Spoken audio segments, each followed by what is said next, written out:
జై శ్రీరామ్. శ్రీమాత్రే నమః. శ్రీ గురుభ్యో నమః. 2025 సంవత్సరం జూన్ మాసంలో ద్వాదశ రాశుల వాళ్ళకి, ద్వాదశ లగ్నాల వాళ్ళకి జూన్ మాసం యొక్క ఫలితాలు. గోచర గ్రహస్థితుల్ని ప్రసాదించే గ్రహదేవతలు ఏ ఏ రాశుల్లో స్థితులు అయి ఉన్నారో ప్రథమంగా అవి పరిశీలిద్దాం మనం. అన్నిటికంటే ప్రథమ రాశి అయిన మేషరాశిలో శుక్ర భగవానుడి సంచారము, అలాగే ద్వితీయ రాశి అయిన వృషభ రాశిలో రవి బుధుల సంచారము, బుధ భగవానుడు ఈ నెల 6వ తారీఖు వరకు కూడా వృషభ రాశిలో సంచారం చేసి 6వ తారీఖు తర్వాత నుంచి అంటే 7వ తారీఖు నుంచి మిథున రాశిలో ఆయన సంచారం కొనసాగుతుంది. మిథున రాశిలో ఆయన సంచారము తర్వాత ఈ నెల 23వ తారీఖు మిథున రాశిలోంచి కర్కాటక రాశిలోకి ఆయన సంచారం జరుగుతుంది. అలాగే సూర్యనారాయణమూర్తి కూడా వృషభ రాశిలో జూన్ 15వ తారీఖు వరకు సంచారం చేసి 16వ తారీఖు నుంచి మిథున రాశిలోకి అడుగిడబోతూ ఉన్నాడు. ఇంకా అలాగే దేవగురువు అయిన బృహస్పతి మిథున రాశిలో సంచారం జరుగుతూ ఉంది. కర్కాటక రాశిలో మంగళ సంచారం జరుగుతోంది ఈ నెల 6వ తారీఖు వరకు కూడా. 6వ తారీఖు నుంచి కర్కాటక రాశిలో ఉన్న మంగళ సింహరాశిలోకి సంచారం సాగిస్తారు. సింహరాశిలో కేతు భగవానుడు మరియు కేతు భగవానుడు ఆల్రెడీ అక్కడ ఉన్నాడు. మంగళ కూడా 7వ తారీఖు నుంచి సింహరాశిలో సంచారం సాగిస్తూ ఉన్నారు. కుంభరాశిలో రాహు భగవానుడి యొక్క సంచారము, చివరిదైన మీనరాశిలో శనైశ్వరుడి సంచారం. ఈ గోచార గ్రహస్థితుల రీత్యా ద్వాదశ రాశుల వాళ్ళకే కానివ్వండి, ద్వాదశ లగ్నాల వాళ్ళకే కానివ్వండి ఎలాంటి ఫలితాలు ఉంటాయో మనం చూద్దాం. ఇప్పుడు మనం ఈ మాసం యొక్క ఫలితాలు ద్వాదశ రాశుల వాళ్ళకి ఎలా ఉంటుందో తెలుసుకుందాము. మీ రాశి ఏంటి అనేది, మీ జన్మరాశి ఏంటి అనేది మీకు తెలుస్తుంది. చాలామందికి తెలిసే ఉంటుంది. సో మీ రాశి తెలుసున్నప్పుడు మీ రాశి యొక్క ఫలితాలు తెలుసుకోండి. కొంతమందికి వాళ్ళ లగ్నం కూడా తెలిసి ఉంటుంది. అంటే మీరు ఎవరైనా జ్యోతిష పండితుల దగ్గరికి వెళ్ళినప్పుడు మీ రాశి ఇది, మీ నక్షత్రం ఇది, మీ లగ్నం ఇది అని వాళ్ళు తెలియజేస్తారు. కొంతమందికి లగ్నం తెలిసి ఉంటుంది. లగ్నం తెలిసి ఉన్నప్పుడు మీది 12 రాశుల్లో ఏ రాశి అయినా సరే మీది ఏ లగ్నం ఉందో ఆ రాశి ఫలితాలు కూడా చూసుకోవడానికి ప్రయత్నించండి. ఇప్పుడు కొన్నిసార్లు రాశిలో బాగోకపోతే, రాశి ప్రకారం బాగోకపోతే లగ్నం ప్రకారం బాగా ఉంటే అక్కడ మీకు ఆ పర్టికులర్ పాయింట్స్ ఏవైతే రాశి ప్రకారం బాగాలేదో లగ్నం ప్రకారం బాగున్నది బ్యాలెన్స్ చేస్తుంది. రెండిట్లో బాగా ఉంటే సూపర్ స్ట్రాంగ్గా ఉన్నాయి అటువంటి పాయింట్స్ అని అర్థము. సో మీకు అసలు లగ్నం తెలియదు, మీ రాశి ఏది అదే చూసుకోండి ప్రశాంతంగా. మీకు లగ్నం తెలిసి ఉంటే మీ రాశి మీకు ఖచ్చితంగా తెలుస్తుంది. అప్పుడు మీ రాశి మీ లగ్నం రెండు చూసుకోండి. ఉదాహరణకి ఎవరిదైనా వృషభ రాశి అయింది, తులా లగ్నం అయింది, అప్పుడు మీరు వృషభ రాశి ఫలితాలు చూసుకోవాలి, మీరు తులా లగ్న ఫలితాలు చూసుకోవాలి.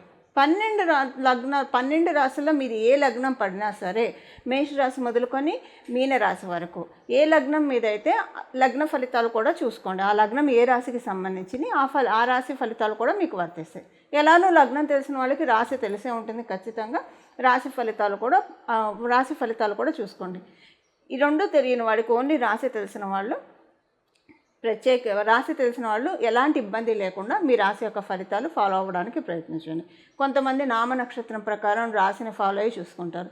అలాంటి లిస్టులో మీరు ఉంటే అలా కూడా మీ రాశి ఫలితాలను మీరు చెక్ చేసుకోవచ్చు. కొంతమంది సన్సైన్ ప్రకారం ఫాలో అవుతారు. అప్పుడు మీరు ప్రత్యేకించి మూన్ సైన్ కాకుండా సన్సైన్ ఫాలో అయ్యే వాళ్ళైనా కూడా మీ మీరు పుట్టినప్పుడు ఏ రాశిలో ఉన్నారో ఆ రాశి ఫలితాలు మీరు చూసుకోవచ్చు. ఇక్కడ మీకు అసలు ఇవన్నీ కన్ఫ్యూజింగ్గా ఉన్నాయి అని అనుకుంటే, అంటే లగ్నం తెలిసిన వాళ్ళకైతే ఈ కన్ఫ్యూజన్స్ ఏమీ ఉండవు, ఇలాంటి తిక్కమక్కలు ఏమీ ఉండదు. ఒకవేళ తెలియని వాళ్ళు, ఒక రాశి తెలిసిన వాళ్ళు అయితే ప్రశాంతంగా మీ రాశి యొక్క ఫలితాలను తెలుసుకోండి. ఇప్పుడు మనం విడివిడిగా అన్ని రాశుల వాళ్ళకి ఈ మాసము గోచర గ్రహస్థితిలో ఉన్న దేవతలు ఎలాంటి ఫలితాలను ప్రసాదిస్తున్నారు అన్న విషయాన్ని మనం ఇప్పుడు చూద్దాం. ఈ మాసము ద్విశోభ రాశులు చాలా బలంగా ఉన్నాయి. దానికి కారణము ద్విశోభ రాశుల్లో ఒకటైన మీనరాశిలో శనైశ్వరుడు సంచారం చేస్తూ ఉన్నాడు. ఇంకొక రాశి మిథున రాశి. అంటే ప్రథమంగా మనం చూస్తే మిథున రాశి, కన్యా రాశి, ధనుసు రాశి, మీనరాశి ఈ 4 కూడా ద్విశోభ రాశులు. ద్విశోభ రాశుల్లో గురు భగవానుడు ఒకటైన మిథున రాశిలో గురుదేవుని సంచారం సాగుతూ ఉంది. ఈ మాసం మొదటి వారంలో బుధ భగవానుడు కూడా గురుదేవుడితోటి కూడి సంచారం సాగిస్తూ ఉన్నారు. అలాగే ఈ మాసం 15 మధ్యమంలో సూర్యనారాయణమూర్తి కూడా మిథున రాశిలో సంచారం సాగిస్తూ ఉన్నారు. అంటే ఈ మాసం మనం అటు ఇటుగా వేసుకుంటే కనుక మాసం మొదటి వారం నుంచి మాసాంతం వరకు కూడా గురు భగవానుడు 1 year వరకు అక్కడే ఉంటారు. గురు భగవానుడికి తోడుగా బుధ భగవానుడు ఆయన రాశిలో సంచారం చేయడము, అలాగే ఆయనతో పాటు సూర్యనారాయణమూర్తి కూడా 15వ తారీఖు నుంచి సంచారం చేయడం. ఇంకొక ద్విశుభ రాశి అయిన ఇంకొక రాశిలో శని మహారాజు, శని మహారాజు మరియు గురువు వీళ్ళిద్దరూ కూడా మేజర్ ట్రాన్సిటింగ్ ప్లానెట్స్. వాళ్ళకి తోడు వీళ్ళు కూడా కూడారు కాబట్టి ద్విశుభ రాశులు చాలా బలోపేతంగా ఉన్నాయి ఈ మాసాంతం వరకు కూడా. ద్విశుభ రాశులు బలోపేతంగా ఉండడం వల్ల మీకు ఎలాంటి రిజల్ట్స్ వస్తాయి అనేది ఇప్పుడు మనం విడివిడిగా ఒక్కొక్క రాశి వాళ్ళకి చూసుకుందాం. కన్యా రాశి, కన్యా లగ్నంలో పుట్టిన వాళ్ళకి ఈ మాసం యొక్క గోచార గ్రహస్థితుల ఫలితాలు. మీకు దశమ స్థానం చాలా బలంగా ఉండబోతుంది. ఉద్యోగస్తులందరికీ కూడా చాలా అంటే చాలా చక్కటి శుభ సమయము, మంచి అనుకూలతల్ని మీరు చూస్తారు. మీ యొక్క హయ్యర్ అఫీషియల్ యొక్క అప్రిసియేషన్స్ని మీరు చక్కగా తీసుకోగలుగుతారు.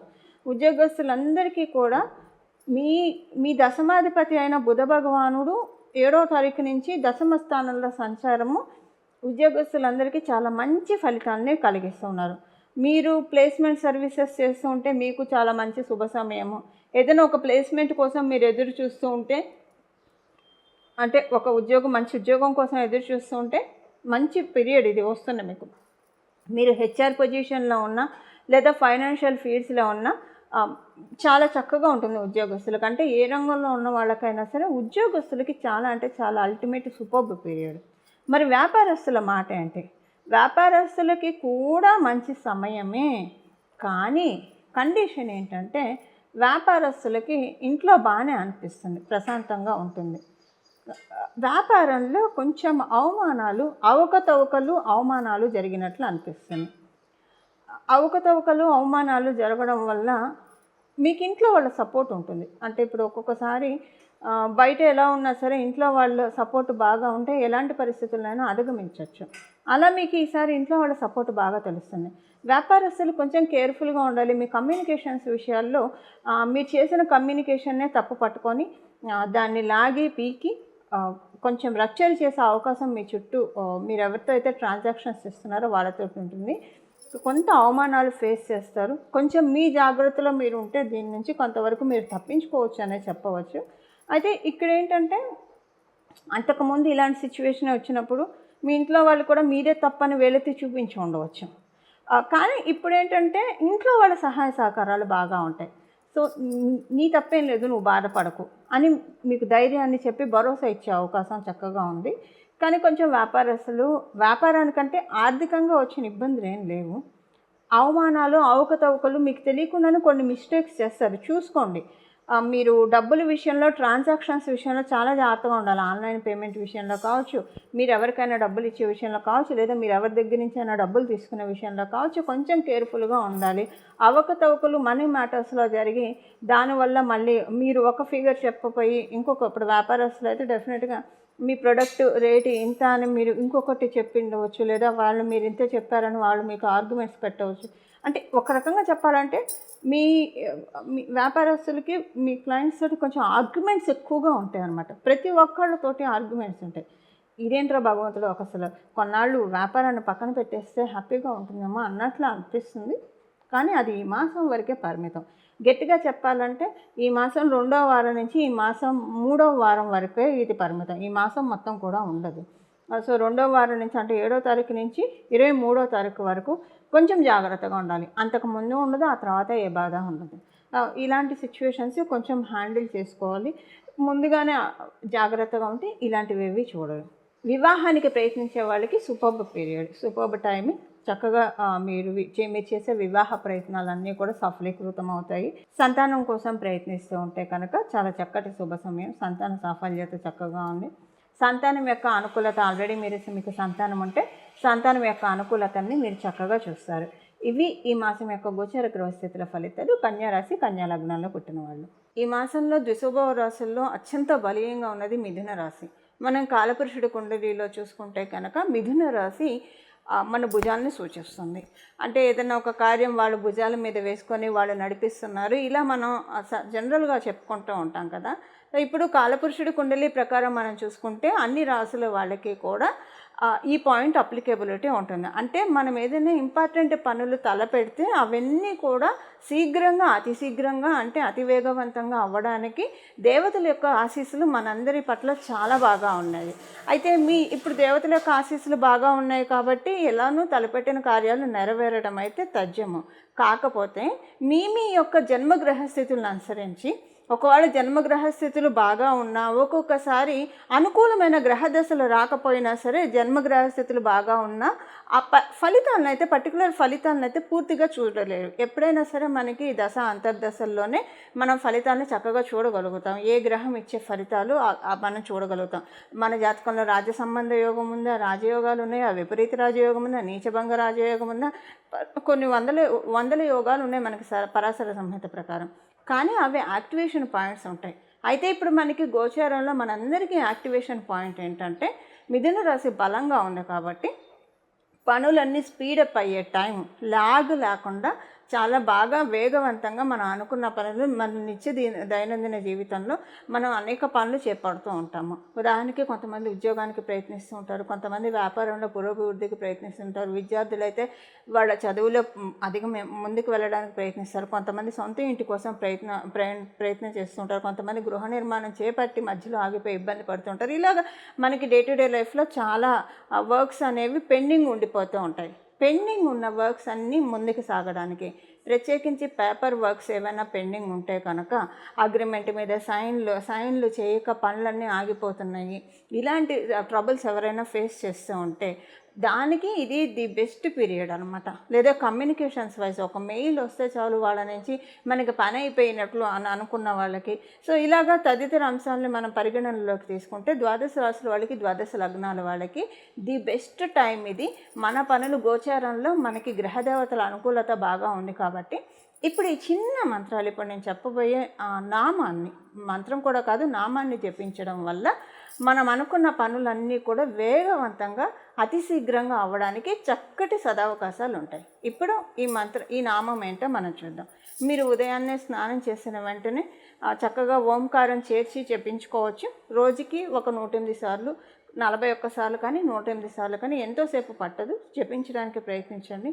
మీరు రోజంతా కూడా ఓంకారాన్ని తీసేసి ఉత్తగా నామంలాగా కూడా దీన్ని జపించవచ్చు. సో స్నానం చేసిన వెంటనే మీరు ఓంకారాన్ని చేర్చి జపించవచ్చు.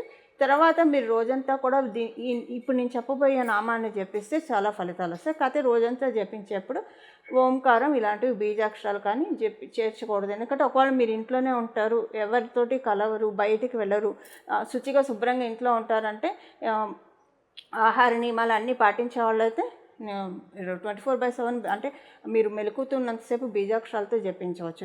నియమబద్ధంగా జపించాలి. బీజాక్షరాలతో జపించేప్పుడు, లేనప్పుడు నామం జపించడంలో ఎటువంటి ఇబ్బంది ఉండదు. ఇప్పుడు ఈ నామాన్ని మనం తెలుసుకుందాం. గజాననాయ నమః, స్కందపూర్వజాయ నమః, సోమస్కందాయ నమః. గజాననాయ నమః, స్కందపూర్వజాయ నమః, సోమస్కందాయ నమః. గజాననాయ నమః, స్కందపూర్వజాయ నమః, సోమస్కందాయ నమః. మనం అనుకునే పనులన్నీ ముందుకు వెళ్ళాలంటే గణపతి యొక్క ఆశీస్సులు మనకి కావాలి.